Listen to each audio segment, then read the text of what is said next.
তারা যোগ্য শিক্ষক, তারা রাস্তায় আজকের একটা শিক্ষা প্রতিষ্ঠানের উপরে কালকেরে পার্টি অফিসের মতন করে শিক্ষকরা রাস্তায় আর চোরেরা ভেতরে মিটিং করছে। এইটা পাওয়া গেছে। এই মুহূর্তে আমরা দাঁড়িয়ে আছি নারায়ণপুর পুরাতন হাই স্কুলের সামনে। আর এই হাই স্কুলে গতকাল যেভাবে টিএমসি ঝান্ডা লাগিয়ে মিটিং করার আয়োজন করে শওকত মোল্লা থেকে একাধিক টিএমসি নেতারা, তাহলে আগামী দিন কি এই স্কুল তারা কি দখল করার পরিকল্পনা টিএমসির পার্টি অফিস হিসাবে? কি বলবেন আপনি? মমতা ব্যানার্জি তো এরামই লোক চাইছে শিক্ষা থেকে সরে থাকুক, বোমবন্দুকলে আমার পার্টি সব জয়েন হোক। ওদের পদ্মপুকুরে একটা বুথে তৃণমূলের সদস্যদের বেধড়ক মারধর করেছে সাধারণ মানুষ, পাবলিক। গরিব মানুষের ঘর পাওয়ার যোগ্য তাকে ঘর দেয়নি, আদার্স অন্য লোকের ঘর দিয়েছে। সেই হিসেবে সাধারণ মানুষ জেনে গেছে, পাবলিক জেনে গেছে, তাদের মারধর এমন করেছে গ্রাম ছাড়া হয়ে গেছে। প্রিয় দর্শক, এই মুহূর্তে গুরুত্বপূর্ণ খবর দিকে চোখ রাখবো। আপনারা জানেন সোশ্যাল মিডিয়ায় ভাইরাল শিক্ষকরা মার খাচ্ছে রাস্তায় পুলিশের হাতে, আর অপরদিকে স্কুলে টিএমসি ঝান্ডা লাগিয়ে মিটিং চলছে শওকত মোল্লার মতন নেতাদের নির্দেশে। এমনই কিন্তু বার্তা পাওয়া গেছে। এই মুহূর্তে আমরা দাঁড়িয়ে আছি নারায়ণপুর পুরাতন হাই স্কুলের সামনে।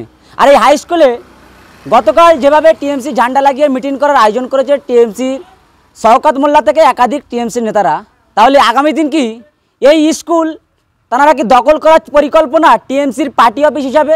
এই মুহূর্তে ভাঙড় 1 নম্বর ব্লকের আইএসএফের নেতা এই মুহূর্তে বাপি খান, তিনি দাঁড়িয়ে আছে, তার সঙ্গে কথা বলার চেষ্টা করব। এবং আগামী দিন যদি সাধারণ মানুষ না সজাগ হয়, তাহলে কি এই স্কুল পাঠশালাগুলো কি টিএমসির পার্টি অফিসে পরিণত হবে? কারণ সাইডে দেখতে পাচ্ছেন যে ভিডিওটা, এই নারায়ণপুর হাই স্কুলের ভিডিও, টিএমসি ঝান্ডা লাগিয়ে একেবারে যে ভিডিও ভাইরাল হচ্ছে, তাহলে এই স্কুল কি আগামী দিন যেভাবে শিক্ষকদের মারধর করা হচ্ছে, তারা কি ভয়ে কি আর স্কুলে আসবে? স্কুলে না আসলে কি সেই স্কুল দখল করার পরিকল্পনা শওকত মোল্লার মতো নেতাদেরকে? কি দাবি জানাচ্ছেন আমাদের ক্যামেরার মুখোমুখি?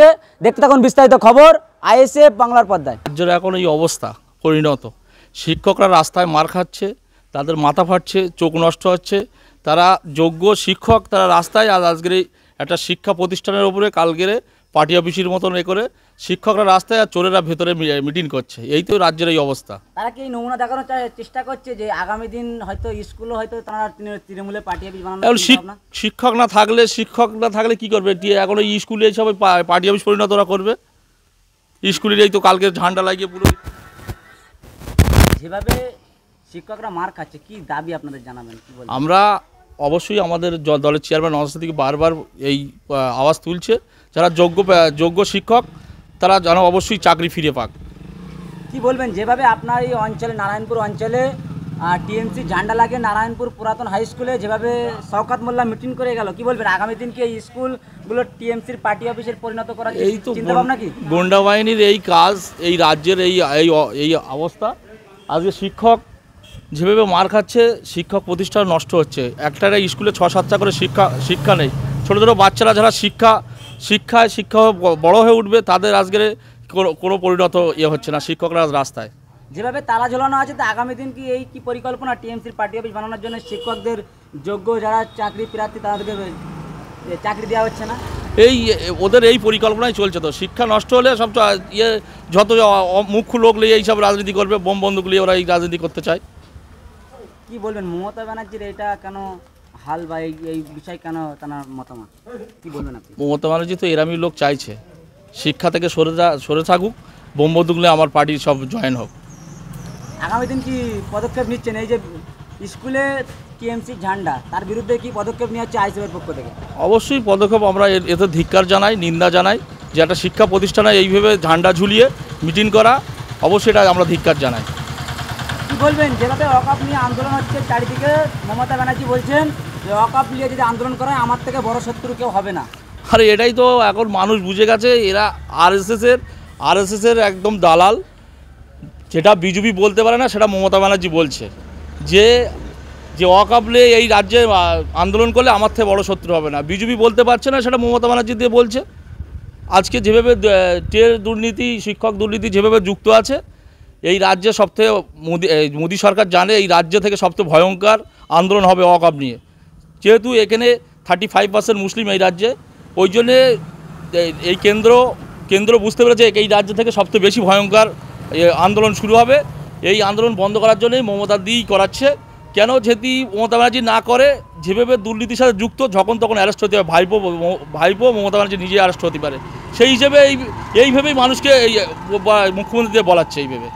কি বললেন, আপনারই তো বাড়ির পাশে যে স্কুলে কি হেডমাস্টারের রায় নেওয়া হয়েছিল যে টিএমসি ঝান্ডা লাগিয়ে টিএমসির মিটিং করেছিল? ওদের কোনো রায় লাগে না, হেডমাস্টারের বা কোনো থানার রায় লাগে না।